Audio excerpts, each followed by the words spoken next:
Ladies and gentlemen, welcome to the 2016 WWE Draft. Tonight, the course of WWE history will be changed once again, as both Raw and Smackdown will become two separate brands again. And the commissioners and general managers of Raw and Smackdown will be picking their superstars for those brands. And tonight, the course of history for WWE will be changed forever. So tonight will be a night to be remembered. And with that being said, Shane McMahon has picked his superstar for SmackDown, and the number one pick is now in. And I would be glad to say that the 2016 WWE Draft is now open for business.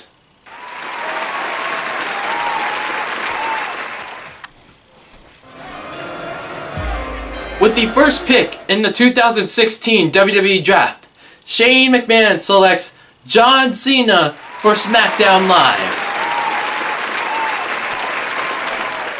What's going on, Lasagnas? It's DylanLasagna here, and I hope you guys liked that sort of ESPN, like NFL and NBA draft kind of intro to this video. And anyway, welcome to my 2016 WWE Draft, kind of like a predictions video. This is kind of like an opinionated, kind of video, where I discuss questions, and concerns, and yeah, predictions as to the WWE Draft coming this Tuesday on Smackdown Live. Gee, even I'm saying Smackdown Live now. So yeah, with that being said, let's talk about the first question that I have on my mind. So my first question in this WWE Draft predictions video is, how are they gonna do this draft? My hope is that they kind of do it in a NFL NBA draft kind of way, like I did in the earlier in the video. Is with the first pick in the 2016 WWE Draft, blah blah blah blah blah blah. That would be kind of fun. Rather than having do it in the previous years where they get randomly picked on the screen. Then it kind of ruins the anticipation. But yeah, it'd be kind of nice to have them go up on stage and announce that the pick is in, and then maybe Vince McMahon or one of the general managers can go up there and say who they picked for their brand. It'd be nice. Who would be my number? As I said, who would be my number one pick? Maybe John Cena for SmackDown, or if it was a Raw pick, maybe Roman Reigns. Or Dean Ambrose. It's tough. Who's gonna be the number one pick, and how will they do it? How will they format it? It's been 5 years since the last WWE Draft, and we kind of don't know what to expect. My second question in regards to this WWE Draft video is the championships. Which championship goes to which brand, and what new championships are going to be brand exclusive? This a couple of weeks ago, the WWE World Heavyweight Championship was renamed to the WWE Championship. That kind of made me suspicious that the World Heavyweight Championship, the big gold belt that WWE had from 2002 to 2013, it's making me suspicious that WWE's gonna bring that back, or they might introduce a new second world title. But I don't know. I kind of feel like they might as well bring back the World Heavyweight Championship for SmackDown or something. But maybe it's best just to have one WWE champion, or I don't know. It kind of ruins the competition for both brands and makes it double the work for the champ. And other championships, the WWE Tag Team Champions could probably be on both brands. Yeah, the Women's Champion Charlotte, yeah, she can probably appear on both brands too and have her compete on both brands. In regards to the Intercontinental and U.S. Championships, my personal preference, I would have the U.S. Championship on Raw and the Intercontinental Championship on SmackDown. I mean, yeah, they're literally basically going head-to-head now. Raw's on Monday, Tuesday's now on Smackdown Live. So, yeah, everybody wins. So my third question for this WWE Draft video is, who's gonna be the face of the brand? Each brand. Is Roman Reigns even gonna play a factor into Raw or SmackDown as the face of the brand? What about John Cena? Or is John Cena gonna let all the new rising superstars become the faces of the brand, and he'll still be a major player, but not as frequently as he was back then. We'll have to wait and see, because John Cena has his own commitments, now hosting the ESPYs, appearing in more TV shows and movies, and etc., etc. Roman Reigns, on the other hand, has been dealt with a suspension, and the rumor mill has been going around that Vince McMahon is really sour on him. His power of positivity is not really working well with Roman Reigns. But anyway, he's really losing faith in Roman Reigns, and is even before the suspension. But now the suspension is made things even worse, and he's thinking about giving Roman Reigns' push to someone like Seth Rollins or AJ Styles. Heck, might as well even give it to Dean Ambrose. Make him keep the WWE title. If this redemption storyline obviously seems to fail. But anyway, yeah, which superstar gets the push as the top face of the brand? Will it be Seth Rollins? Will it be Dean Ambrose? Will it be who else is there? Cesaro? Will it be Kevin Owens? Will it even be an NXT superstar? Will it be could it possibly be Finn Balor? Could it be Samoa Joe? Could it possibly be Austin Aries or Bobby Roode? I can't wait to see who gets to be the top face of the brand, who gets to show their stuff, show their worth as the top player and the top franchise of Raw or SmackDown. Now the fourth thing I wanted to talk about is this kind of brings back to the thing I was talking about, NXT call-ups, and the third thing I was talking about where who's going to be the top face of the Raw and SmackDown is, yeah, exactly this. Who's going to be called up from NXT and be brought to Raw or SmackDown? Well, and this also applies to who could possibly returning to WWE and a veteran of sorts to help with Raw or SmackDown. Could it be Finn Balor making the jump from NXT to Raw or SmackDown? Could it be the NXT champ Samoa Joe? Could it be American Alpha? Could it be, who else is there? Austin Aries? Could it be Bobby Roode? Could it possibly be Bayley? Hey, we all know we want some Bayley. But you have to think of the consequences for calling up NXT superstars. I mean, Triple H is absolutely doing a good job, a great job building up the NXT brand. When superstars leave, he knows when to build up better new superstars, to have them step up to the plate to replace the old superstars when they get called up to the main roster. But then, when it comes to Finn Balor, how are you going to replace his void? Are you going to replace him with Bobby Roode? It's going to be kind of hard to fill Finn Balor's void in NXT. And, as I said, Bayley. Is Asuka going to fill her void? Possibly, but it might take her a while to take Bayley's spot as the face, the face of the women's division in NXT. But I'm excited for whoever gets called up from NXT to the main roster.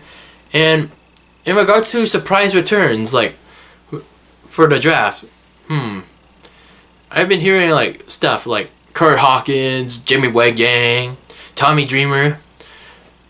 it would be kind of nice to see Kurt Hawkins back in WWE, because I always see him on Grimm's Toy Show and he's been really funny.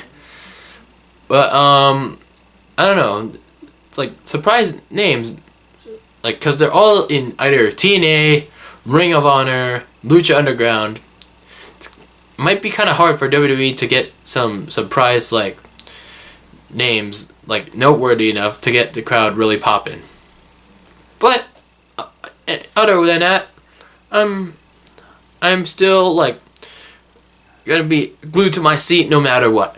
Now, the other question I had about the WWE draft is who the general manager is gonna be. Initially, WWE didn't want general managers for like SmackDown, like earlier in the month. But then Vince McMahon decided to pull the trigger and say, hey, let's have both commissioners and general managers for Raw and SmackDown. Yeah! But, yeah. Anyway, we all know, might possibly know who's the general manager for SmackDown already. Yes! Yes! Yes! Yes! Daniel Bryan. But that's not confirmed yet. We have to find out, like, if he's going to really be the general manager for SmackDown, and if he is, that kind of ruined the surprise for many of us. But for Raw, who's Stephanie McMahon going to pick as her general manager? I hope it's not goddamn Triple H. It better not be Triple H, or this authority thing is just, like, way overdone. Like, I'm done with it. Who could possibly be Stephanie McMahon's general manager for Raw? Why don't you guys, like, leave that in the comments below. Like, who should be Stephanie McMahon's general manager? Write it down in the comments below. So, this is kind of the last thing I wanted to talk about in this WWE draft video is, are they gonna go through the whole draft process on SmackDown Live Tuesday? Because, think about it. You have almost, how many superstars are there in WWE? Plus the possible NXT call-ups and the possible, like, veteran, like, WWE returns. That's, to think about it, that's a lot of draft picks that you have to take into consideration. Plus the tag teams and all that jazz. That's a lot of considering to think about. And you have to consider the announcers and the interviewers and all that stuff. Kind of have to take that into consideration too. If they plan to put that in a 2-hour like show, it's gonna be a crumpled mess. It's gonna be a shit on the bed. Because they're gonna be rushing through the picks, and they're gonna be like rushing through the matches if they have any. So if you want to be me, like if I were Vince McMahon, then I would at least make it SmackDown on Tuesday a 3-hour show. So, and maybe put in at least one, probably just 1 or 2 matches, 2 matches at max, and focus on draft picks.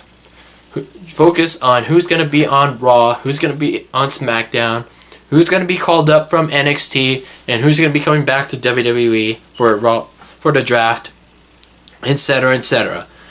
That probably make it a 3-hour show for just that night, and focus on the draft. Oh yeah, here's one more thing I wanted to talk about.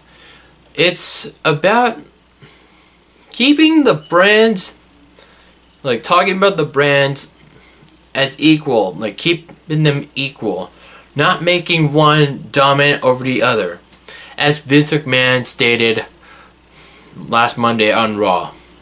Because if you guys haven't caught it, Vince McMahon, like before he announced Stephanie as the commissioner of Raw, he said the flagship, the 3-hour juggernaut of Monday nights. He is basically referring to Raw as the more dominant show. So he basically called SmackDown a shit show. What the fuck? No, when by the time the draft comes and when the draft is done, you can't treat SmackDown like it's little brother to Raw. It has to be like equals. They have to be the same as each other. Like, yeah, they're competing against each other, but you have to treat them the same, bruh. Like, Raw can't always be dominating. Like, maybe SmackDown could get the upper hand one or a few times, but like, it's in a series. Like, they always have to, like, in a playoff series, like, they always have to be like evenly matched for it to be an interesting series. Like, that's what keeps people watching. They want their competitors and the shows more interesting and more like intense and more like one not being dominant, like so dominant over the other that one show will be less interesting over the other, or more interesting over the other. But my point is, Raw can't be superior over SmackDown like it has been over the previous how many years since SmackDown was ever created. It can't happen anymore. It just can't. Vince McMahon and his writing staff, whatever they're smoking, has to realize that SmackDown, once it goes live every Tuesday, must realize that, oh, they need to make it like as superior as Raw is, because if Raw stays a 3-hour format, then it's gonna be the same dominant brand that it is. But even though SmackDown is only a 2-hour show, then hey, why not? Like, even though it's only 2 hours, they could still make a pretty good damn show, and maybe possibly compete against Raw. Like, make it intense, make it fierce, make it exciting, make it as exciting as Raw is. Like, none of those filler matches, none of those like boring ass segments, none of those long ass opening promos that are always on Raw. Like, make SmackDown as equal as to Raw is. Like, I'm not saying that SmackDown has to always open with long ass boring promos and with always like end with tag team matches, like after one-on-one matches ended in a DQ. I'm saying that SmackDown should be treated as big as a priority as Raw has been treated. That's my point. So yeah, that's kind of my concern. One of my last concerns there, as we approach this draft. Anyway, lasagnas, I hope you guys enjoyed this WWE Draft predictions video. Drop a like down below if you enjoyed it. Leave a comment down below for your WWE Draft predictions 2016. Yeah, it's gonna be very interesting to watch this Tuesday, but nonetheless, I'm excited for it. But at the same time, WWE, you better not disappoint me and us many fans this Tuesday. Anyway, lasagnas, don't forget to subscribe for more videos. Don't forget to like, comment, share, and subscribe. Follow me on all my social media links. They're in the description below. And always be delicious.